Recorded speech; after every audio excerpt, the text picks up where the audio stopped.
Good morning, students. Myself, Dr. Bharat Singh Meena, Assistant Professor in Chemistry from Government College, Kota. Today discuss about chemistry of elements of second and third transition series. हम ये discuss करें उससे पहले मैं आपको previous lecture के बारे में ब्रीफ करना चाहूँगा। प्रीवियस लेक्चर में हमने CFSC के बारे में अध्ययन किया था और CFSC को प्रभावित करने वाले कारकों का भी। आज हम जो डिस्कस करने जा रहे हैं उसमें है stereo chemistry of transition elements, संक्रमण तत्वों का स्टीरियो रसायन।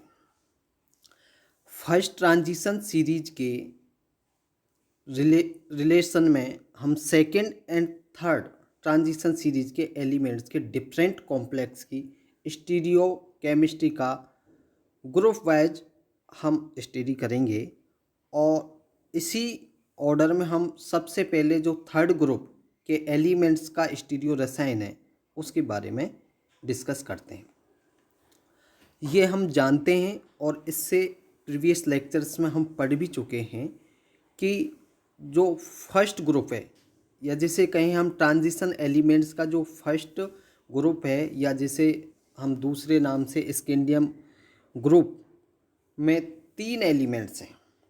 अगर आप पीरियोडिक टेबल में ट्रांजिशन एलिमेंट्स का अगर स्कैंडियम ग्रुप देखेंगे तो उसमें एक तो सबसे पहला, इसीलिए इसको स्कैंडियम ग्रुप के नाम से भी जानते हैं, सबसे पहला ट्रांजिशन एलिमेंट है स्कैंडियम, सेकंड है इट्रियम एंड थर्ड है लैंथेनम। अगर हम इनके ग्रुप का अध्ययन करें तो इन तीनों ग्रुपों के जो कॉम्प्लेक्स की ज्योमेट्री है एंड कोऑर्डिनेशन नंबर है उसके बिहाफ पर हम ये बता सकते हैं कि कोऑर्डिनेशन नंबर अगर 6 है तो उसकी ज्यामिति किस प्रकार की होगी और इस ग्रुप के कौन कौन से एलिमेंट कॉम्प्लेक्स बनाएंगे। तो सबसे पहले हम थर्ड ग्रुप की टेबल देखें। अगर आपका एटॉमिक जो सेंट्रल मेटल एटम है उसका एटॉमिक नंबर, अगर उसका कोऑर्डिनेशन नंबर 6 है तो आप यहाँ देखिए स्कैंडियम और इट्रियम एंड लैंथेनम तीनों ही कॉम्प्लेक्स बनाएंगे और इन तीनों के कॉम्प्लेक्स की जो ज्योमेट्री होगी या ज्यामिति होगी वो ऑक्टाहेड्रल होगी। इसी प्रकार से अगर आप इस टेबल को ध्यान से देखें तो 7, 8, 9 और 10 कोऑर्डिनेशन नंबर तक ये कॉम्प्लेक्स बनाते हैं। लेकिन ये ध्यान देने की बात है कि 7 नंबर में केवल इट्रियम ही कॉम्प्लेक्स बनाएगा और उसका जो कॉम्प्लेक्स की ज्योमेट्री होगी वो कैप्ड ट्राइगोनल प्रिज्म के फॉर्म में होगी। इसी प्रकार से अगर कोऑर्डिनेशन नंबर 8 है तब भी आपका इट्रियम ही बनाएगा, स्कैंडियम एंड लैंथेनम नहीं बनाएंगे। और यहाँ पर इसकी जो स्ट्रक्चर होगी, जो ज्योमेट्री होगी वो डोडेकाहेड्रल के फॉर्म में होगी। इसी प्रकार से इसकी एक और स्ट्रक्चर कॉम्प्लेक्स की बन सकती है ये इट्रियम के लिए, वो होगी जिसे हम कह सकते हैं स्क्वायर एंटी प्रिज्मेटिक या वर्गाकार प्रति प्रिज्मीय। ठीक इसी प्रकार से कोऑर्डिनेशन नंबर 9 एंड 10 पर भी आप ध्यान देंगे तो 9 में केवल आपका स्कैंडियम ही कॉम्प्लेक्स बनाएगा, इट्रियम एंड लैंथेनम नहीं बनाएंगे। और 10 में आपके इट्रियम एंड लैंथेनम कॉम्प्लेक्स बनाएंगे, स्कैंडियम नहीं बनाएगा। तो इस प्रकार से हम इनकी स्टीरियो के बारे में देख सकते हैं। ठीक इसी प्रकार से अगर ग्रुप फोर्थ के एलिमेंट्स का स्टीरियो रसायन देखें तो आप देखेंगे कि संक्रमण तत्वों के जो सेकेंड वर्ग है उसमें, जिसे हम टाइटेनियम के नाम से भी जानते हैं क्योंकि जिस वर्ग का पहला एलिमेंट होगा उसे उसी वर्ग के सदस्यों के नाम से जानेंगे। तो यहाँ पर आपके आएंगे 3 एलिमेंट हैं। कौन कौन से? टाइटेनियम है, जिरकोनियम है एंड हैफनियम है। अब आप यहाँ देखेंगे कि जैसा कि आपने पिछले लेक्चर में पढ़ा था कि हैफनियम से ठीक पहले कितने एलिमेंट्स और ऐड हो जाते हैं?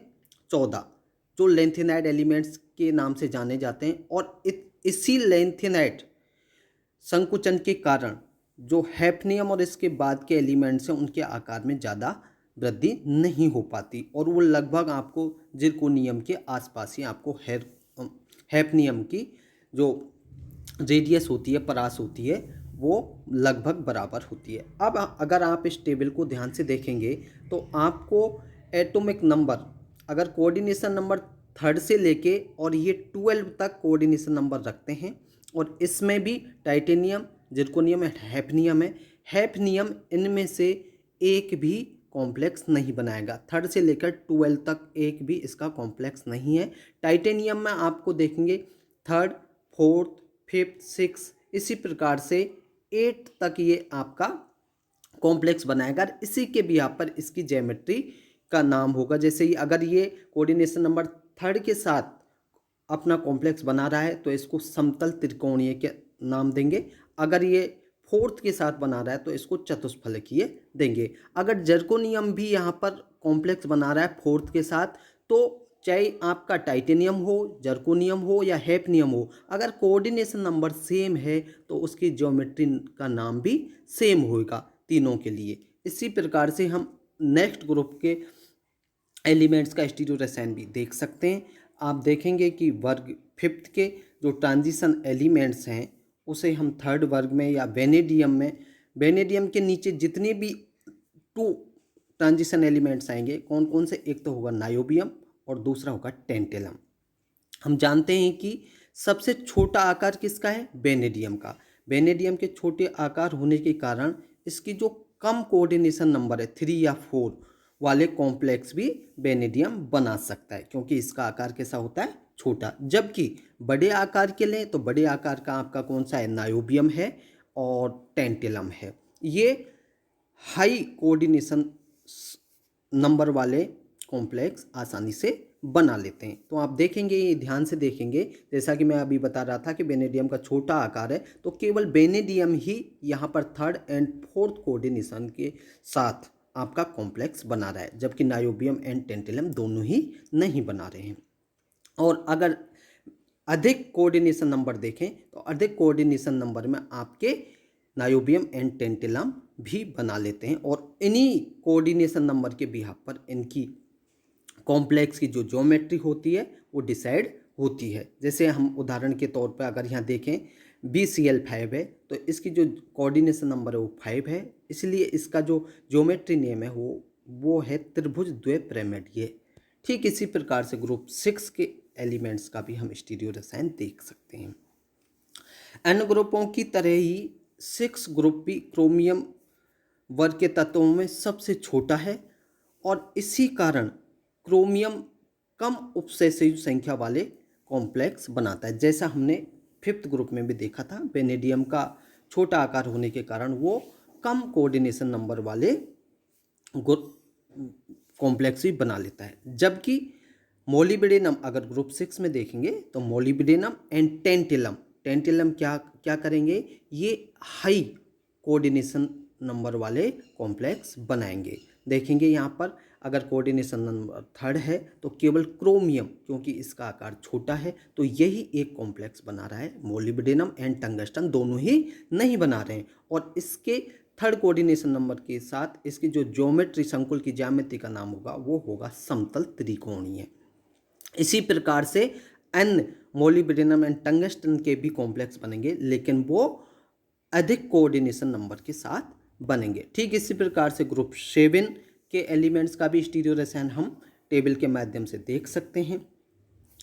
ग्रुप 7 में आप मैग्नीज वर्ग में मैग्नीज भी उसी प्रकार से कम उपसंयोजन संख्या या कोऑर्डिनेशन नंबर के साथ स्टेबल कॉम्प्लेक्स बनाता है। जबकि बड़े आकार के उसी ग्रुप के कौन कौन से हैं, एक तो आपका है टेक्नीशियन और दूसरा है आपका जीनियम। ये हाई कोऑर्डिनेशन नंबर के साथ कॉम्प्लेक्स बनाते हैं। हम अगर इनकी स्टीरियो देखें तो आप देखेंगे कि इनके जो हाई कोऑर्डिनेशन नंबर है उनके साथ टेक्नीशियन एंड जीनियम आसानी से कॉम्प्लेक्स बना रहे हैं। इसी प्रकार से ग्रुप 8 के तत्वों का स्टीरियो रसायन देख सकते हैं। ग्रुप 8 में आपके आयरन पहला एलिमेंट है और उसके नीचे 2nd एंड 3rd के आते हैं रुथेनियम एंड ऑस्मियम। इनके भी आप देखेंगे तो थर्ड से लेके 8 कोऑर्डिनेशन नंबर तक अपने ये कॉम्प्लेक्स बना सकते हैं। और उसी के बिहाफ पर थर्ड के बिहाफ पर इसकी त्रिभुज समतलीय होगी, फोर्थ के बिहाफ पर इसकी चतुष्फलकीय ज्यामिति होगी। इसी प्रकार से इन सभी की कोऑर्डिनेशन नंबर के बिहाफ पर ज्यामिति का नामकरण किया जाता है। इसी तरह हम कंटिन्यू करते ग्रुप 9 के एलिमेंट्स का भी स्टीरियो रसायन हम देख सकते हैं। ग्रुप 9 का जो पहली एलिमेंट है वो कोबाल्ट है, इसलिए इसको कोबाल्ट वर्ग में। अगर हम उसके नीचे second and third transition series देखेंगे तो वहाँ पर आएगा आपका एक होता है RH से रोडियम कहते हैं, और इसके बाद इसके नीचे रोडियम के नीचे आता है इरिडियम। इनके भी अगर आप कोऑर्डिनेशन नंबर के साथ देखें तो 2 से लेके 6 कोऑर्डिनेशन नंबर के ये कॉम्प्लेक्स बनाते हैं। आप यहाँ ध्यान से देखेंगे कि केवल 2 और थर्ड कोबाल्ट ही को कॉम्प्लेक्स बना रहा है, जबकि रोडियम एंड इरिडियम नहीं बना रहे हैं। उसका कारण भी पिछले ग्रुप में मैंने आपको बताया था। ठीक इसी प्रकार से वर्ग 10 के एलिमेंट्स का भी स्टीरियो रसायन आप देख सकते हैं। ये निकल वर्ग में आता है ग्रुप 10, और पैलेडियम व प्लेटिनम तत्व इसके नीचे आते हैं। इनका भी स्टीरियो रसायन आप आसानी से देखते हैं, निकल, पैलेडियम एंड प्लेटिनम। यहाँ भी थर्ड से लेके 6 तक का आपका कोऑर्डिनेशन नंबर है, और उसी कोऑर्डिनेशन नंबर के बिहाफ पर ये अपने कॉम्प्लेक्स बनाते हैं। ग्रुप 11 के तत्वों का स्टीरियो रसायन भी इसी प्रकार से दिया है। ग्रुप 11 को हम उत्कृष्ट धातु वर्ग या कॉपर वर्ग के नाम से भी जानते हैं, और कॉपर के वर्ग में आते हैं सिल्वर एंड गोल्ड। यहाँ पर इनकी कोऑर्डिनेशन नंबर 2 से लेके 6 तक होती है, और ये 2 में तीनों ही कॉपर, सिल्वर एंड गोल्ड तीनों ही अपने कॉम्प्लेक्स बनाते हैं, और इन तीनों की ही कोऑर्डिनेशन नंबर के साथ रेखीय ज्योमेट्री का निर्माण होता है। इसी प्रकार से जो लास्ट आपका वर्ग है ट्रांजिशन एलिमेंट का, वो है 12 वर्ग के तत्वों का जो स्टीरियो केमिस्ट्री है, जिन्हें हम ट्रांजिशन एलिमेंट का लास्ट ग्रुप भी कह सकते हैं। और चूँकि हम ये जब फर्स्ट ट्रांजिशन सीरीज के अंतर्गत हमने पढ़ा था कि जो डी ग्रुप है उसमें जो लास्ट ग्रुप है उसको हम ट्रांजिशन एलिमेंट्स नहीं मानते हैं, क्योंकि अगर आप देखेंगे तो जिंक, कैडमियम एंड मरकरी, इन तीनों के जो n-1 डी ऑर्बिटल है उसमें अपूर्णता नहीं पाई जाती है, और ट्रांजिशन एलिमेंट के लिए कंडीशन होती है कि उनके लिए डी ऑर्बिटल अपूर्ण होना चाहिए, इसीलिए इनको ट्रांजिशन एलिमेंट नहीं मानते हैं। यहाँ पर कोऑर्डिनेशन नंबर 2 से लेके ये 8 तक अपनी संकुल बनाएंगे, और उसी के बिहाफ पर इनकी ज्यामिति डिसाइड होगी। अगर 2 है तो रेखीय होगी, और ये केवल मरकरी बनाता है। इसी प्रकार से अगर थर्ड है तब भी मरकरी ही बनाएगा, जिंक एंड कैडमियम नहीं बनाएंगे। और फोर्थ है, फोर्थ में जिंक एंड कैडमियम बनाएंगे लेकिन मरकरी नहीं बनाएगा, और इसकी चतुष्फलकीय ज्यामिति का निर्माण होगा। तो इस प्रकार से हमने फर्स्ट ट्रांजिशन एलिमेंट के सापेक्ष second and third transition series के एलिमेंट्स के डिफरेंट कॉम्प्लेक्स की स्टीरियो रसायन का ग्रुप वाइज अध्ययन किया। अब हम पढ़ते हैं इसका मैग्नेटिज्म। इनके मैग्नेटिज्म किस प्रकार से इनका महत्व है।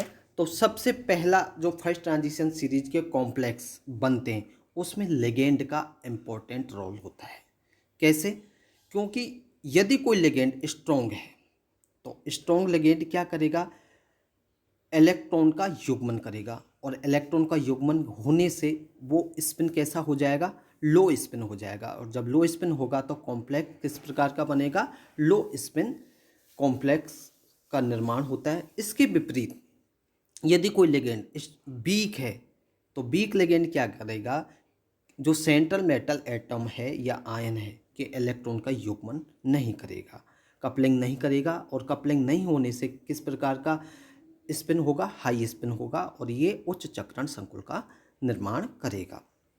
यहाँ पर देखते हैं कि ये तो मैं अभी जो बात कर रहा था वो थी फर्स्ट ट्रांजिशन सीरीज की बात, जहाँ पर लिगेंड का बहुत अत्यधिक महत्व था। लेकिन second and third transition series के संकुलों पर अगर आप ध्यान देंगे तो वहाँ लिगेंड का कोई प्रभाव नहीं पड़ता, वहाँ पर लगभग सभी लो स्पिन कॉम्प्लेक्स ही बनाते हैं।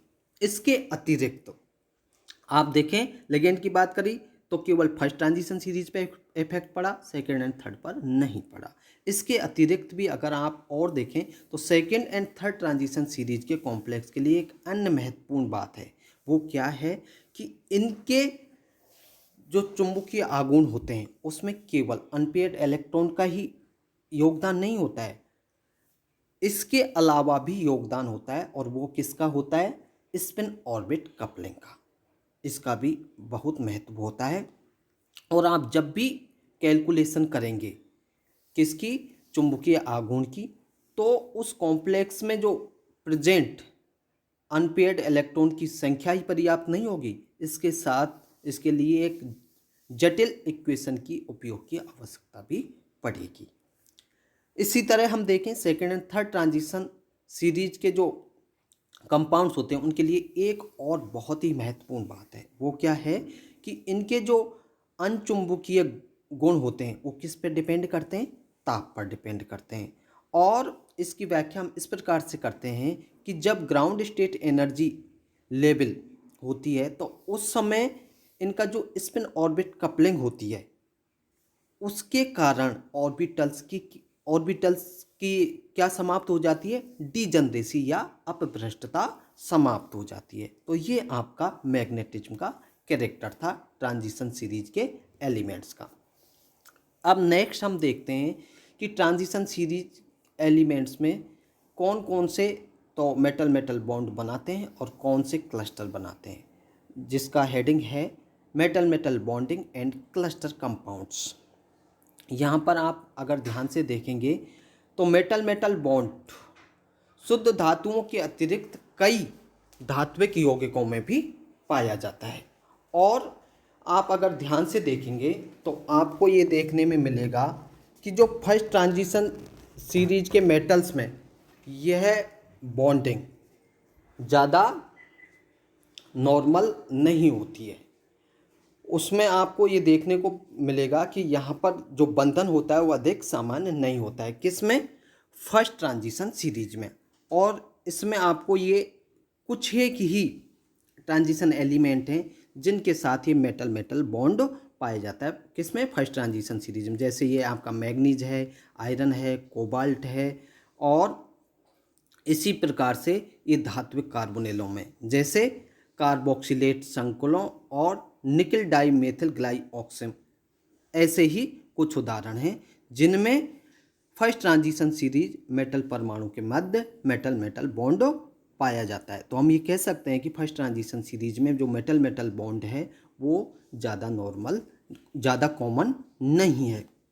इसके विपरीत सेकेंड और थर्ड ट्रांजिशन सीरीज में अगर आप देखेंगे तो metal metal bond more than first transition series की अपेक्षा ज़्यादा कॉमन है। और ये ज़्यादा कॉमन होने के पीछे क्या रीज़न है, क्या तथ्य हैं, वो इनसे प्रूफ होते हैं। जिसमें पहला है second and third transition series के जो मेटल मेटल बॉन्ड है वो ruthenium, osmium, rhodium and iridium जैसे कार्बोनिल यौगिक तो बनाते ही हैं जो कि फर्स्ट ट्रांजिशन सीरीज के मेटलों द्वारा बनाए जाते हैं। साथ में ये रोडियम के साथ जैसे RS6CO का होल 16 जैसे कार्बोनिल यौगिक भी बनाते हैं जो फर्स्ट ट्रांजिशन सीरीज के एलिमेंट्स द्वारा नहीं बनाए जाते।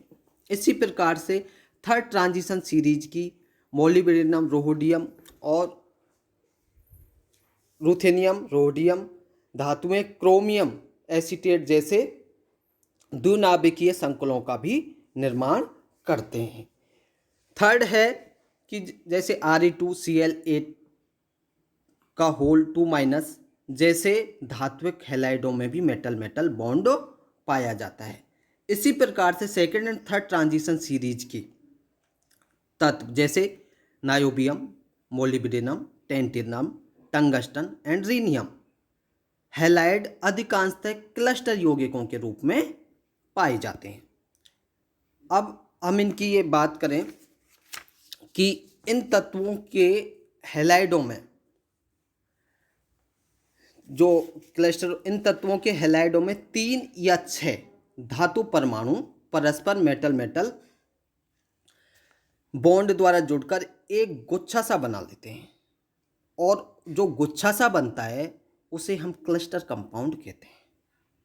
और ये जो क्लस्टर कंपाउंड्स बनते हैं, इसके इनमें से हम कुछ प्रमुख कंपाउंड्स के बारे में बताना चाहूँगा। उसमें है नायोबियम, नायोबियम एंड टेंटेलम। ये आपको नायोबियम एंड इसके नीचे ये टेंटेलम के हैलाइड की एक एबनॉर्मल स्ट्रक्चर होती है, और ये दोनों niobium and tantalum 6 metal atom के गुच्छे के रूप में एक अष्टफलक के कोनों पर स्थित होते हैं। इस अष्टफलक के भीतर बृहद रूप में मेटल मेटल बॉन्ड पाया जाता है, और अष्टफलक के समस्त कोनों के मध्य में कितने क्लोरीन परमाणु सेतु के रूप में बंधे रहते हैं? 12। क्योंकि जो ये हैलाइड बनाएंगे, जैसे नायोबियम का हैलाइड बनेगा तो Nb6Cl12 का होल 2+ बनेगा। इसी प्रकार से अगर टेंटेलम की बात करें तो Ta6Cl12 का होल 2+ के रूप में ये हैलाइडों का बनाएंगे। तो इसके अष्टफलक के समस्त कोनों के मध्य में कितने क्लोरीन परमाणु सेतु के रूप में बंधे रहते हैं? 12। इसी प्रकार से अगर हम मोलिब्डेनम एंड टंगस्टन की बात करें, यहाँ पर ये मोलिब्डेनम और इसके ठीक नीचे टंगस्टन, तो ये डाई हैलाइड भी एक क्लस्टर के रूप में बनाते हैं। जैसे मोलिब्डेनम बनाएगा तो MO612 एंड टंगस्टन बनाएगा तो W6Br12 के रूप में ये क्लस्टर बनाते हैं। और इन सभी की जो स्ट्रक्चर होती है वो किस रूप में होती है? M6X84+X4 के रूप में होती है। जहाँ पर आपको मैं ये बताना चाहूँगा कि जो M6X84+ है वो ये कैटायन की संरचना में 6 धातु परमाणु एक अष्टफलक के 6 कोनों पर स्थित होते हैं, और 8 हैलोजन परमाणु अष्टफलक के प्रत्येक फलक पर 3 धातु परमाणु के साथ बंधे हुए रहते हैं। इसी प्रकार से लास्ट अगर रीनियम का देखें तो रीनियम भी क्या करेगा? रीनियम ट्राइक्लोराइड भी R3Cl9 के रूप में एक क्लस्टर की भांति होता है। इसमें क्या होता है कि रीनियम परमाणु एक त्रिभुज के रूप में कैसे जुड़ा रहता है? रीनियम रीनियम बॉन्ड के द्वारा जुड़ा रहता है, जबकि तीनों के मध्य 3 क्लोरीन परमाणु क्या करेंगे? एक सेतु परमाणु के रूप में जुड़े रहते हैं, और जो शेष 6 क्लोरीन परमाणु हैं वो Re3Cl9 यूनिट्स के साथ ब्रिज बनाए हुए रहते हैं। तो इस प्रकार से जो second and third transition series के एलिमेंट्स हैं वो metal metal bond and cluster आसानी से बना लेते हैं। किसकी तुलना में? फर्स्ट ट्रांजिशन सीरीज के एलिमेंट्स की तुलना में, जिसको प्रूव करने के लिए मैंने आपको ये कुछ प्रमुख बिंदु बताए थे कि इन बिंदुओं के आधार पर ये बनाते हैं। अब आपके इस अध्याय का जो लास्ट बिंदु है, इस चैप्टर का जो लास्ट बिंदु है, या ये चैप्टर के बारे में लास्ट बिंदु के बारे में हम पढ़ेंगे कि वो है अबाउंडेंस। जो इन ट्रांजिशन एलिमेंट्स की अर्थ पर जो अबाउंडेंस है या प्रचुरता है या बाहुल्यता है वो कितनी है। फर्स्ट ट्रांजिशन सीरीज के एलिमेंट्स तो अर्थ पर पर्याप्त मात्रा में पाए जाते हैं, और ये अर्थ क्रस्ट का लगभग 6.79% भाग निर्मित करते हैं। इसके विपरीत अगर second and third transition series के एलिमेंट की प्रचुरता या बाहुल्यता देखें तो वो अर्थ पर अत्यंत कम है। इन दोनों series third and transition series के कुल 20 एलिमेंट्स मिलकर पृथ्वी का कितना भाग बनाते हैं? 0.025% भाग ही निर्मित करते हैं, जिसमें भी आपका टेक्नीशियन तो पृथ्वी पर पाया ही नहीं जाता है। और इसके बाद भी जो आपके elements and third and transition series के हैं उसमें से अगर हम देखें तो जिरकोनियम की जो प्रचुरता है अबाउंडेंस है वो 162 ppm है। इसी प्रकार से अगर लेंथेनम का अबाउंडेंस देखें तो ओनली 31 ppm। इसी प्रकार से इट्रियम का अबाउंडेंस देखें तो ये भी सेम 31 ppm है, और नायोबियम का देखें तो ओनली 20 ppm पाया जाता है। तो ये हमने इनकी फर्स्ट एंड सेकंड और थर्ड ट्रांजिशन सीरीज की अर्थ पर जो अबाउंडेंस है उसके बारे में अध्ययन किया था। और इन सभी की अध्ययन के बाद आज ये लेसन संपूर्ण हो गया है। Thank you.